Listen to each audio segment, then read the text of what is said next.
Josilene. Josilene, eu sou a primeira geração da minha família paterna que nasce na cidade. Então, meu pai viveu no campo até os 15 anos. Meus avós, os pais dele, nasceram, viveram no campo, depois migraram para a cidade. Meu pai foi criado pelos avós paternos dele, que eram agricultores sem terra, né? Trabalhavam ali na roça de um, na roça de outro, passavam imensas dificuldades, precisavam de contar com alguém da família, um outro tio que tinha um saveiro, que fazia o transporte pelo Rio Paraguaçu, que aparece lá em Salvador, pelo Rio Paraguaçu até Salvador, a Feira de São Joaquim, transportando alimentos, né? Mas essas histórias, elas para mim eram memórias, e memórias incompletas, que a gente sabe como se conta memórias nessas famílias, né? Às vezes a lembrança não traz bons sentimentos, né? As pessoas não querem falar isso a todo momento, a todo tempo. E eu encontrei uma capacidade de repensar as minhas origens, de repensar em parte a minha história a partir da literatura, que eu acho muito interessante, que é algo inclusive que vai acontecer no terceiro romance da trilogia, Coração Sem Medo. Eu acho que muitos de nós não tiveram essa oportunidade de ter suas histórias registradas da maneira que deveria, com fotografias, com documentos, com a família falando abertamente sobre isso. Todo mundo quer saber de onde vem, né? Qual foram as experiências que lhe antecederam. E para mim a literatura ocupou esse lugar de recriar mundos, né? A primeira identificação que eu tive de entender que essas histórias não eram apenas as histórias da minha família, que eram histórias de outras pessoas, foi ainda na adolescência, quando eu li a literatura brasileira ali da geração de 30. Vidas Secas, de Graciliano Ramos, Menino de Engenho, do José Luiz do Rego, Morte e Vida Severina, do João Cabral de Melo Neto, o 15, da Raquel de Queiroz, Terras do Sem Fim, de Jorge Amado, e por aí vai.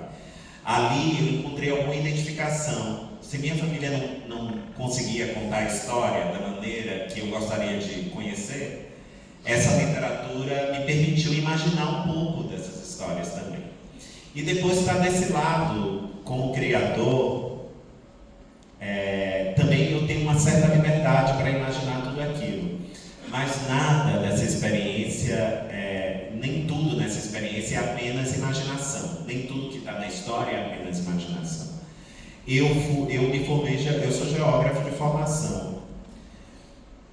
E me formei em geografia, enfim, porque nunca pensei que iria trabalhar como escritor, com livros, né? E como geógrafo, quando eu me formei, eu fui trabalhar no serviço público, fui trabalhar no INCRA. Comecei a trabalhar no estado do Maranhão, passei 3 anos, depois voltei para a Bahia, e aí conheci o interior da Bahia profundamente, né? E conhecendo o interior foi com as pessoas, mais do que com a literatura, foram as pessoas que foram me relatando, assim como você fez para todos nós agora, como era a vida nesses lugares. E não era o tempo dessa conversa que nós estamos tendo, que é um tempo pequenininho. Eu passava semanas entre eles, muitas vezes eu gravava essas entrevistas, porque a memória da gente falha, eu precisava voltar para o escritório, elaborar relatórios, para fundamentar as políticas públicas que eles estavam esperando lá, né? Políticas de crédito, de habitação, de regularização fundiária. E assim, através da literatura e através da vida real, eu fui me permitindo reimaginar essas histórias. Só que essas histórias não são, por mais que elas sejam imaginadas, por mais que eu tente associá-las as experiências que meus avós, que meus antepassados contaram, elas não são nada além de ficção, né? Elas são criações. E daí as personagens têm nomes, elas fazem coisas que não existiram originalmente nas minhas histórias, nas minhas memórias, né? Ou seja, ela ganha corpo de ficção. Eu acho que a responsabilidade é justamente esta. É de que por mais que essas histórias se aproximem da realidade, ainda assim existe este elemento que dá uma certa liberdade para que a gente possa imaginar tudo isso, que é a ficção, é a criação. Essas histórias são ficções.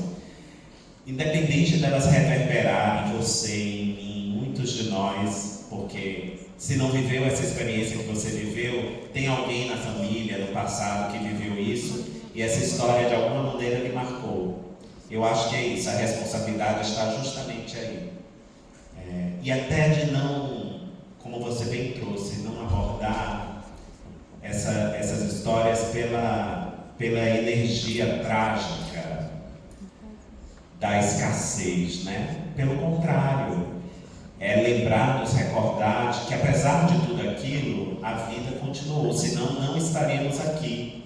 E continuou com coisas interessantes, com luta, mas também com festa, com celebração, com dor, mas também com renovação, com amor, né? Com nascimento. É dessa maneira que eu acho que a gente transmite responsabilidade com aquilo que escreve, com aquilo que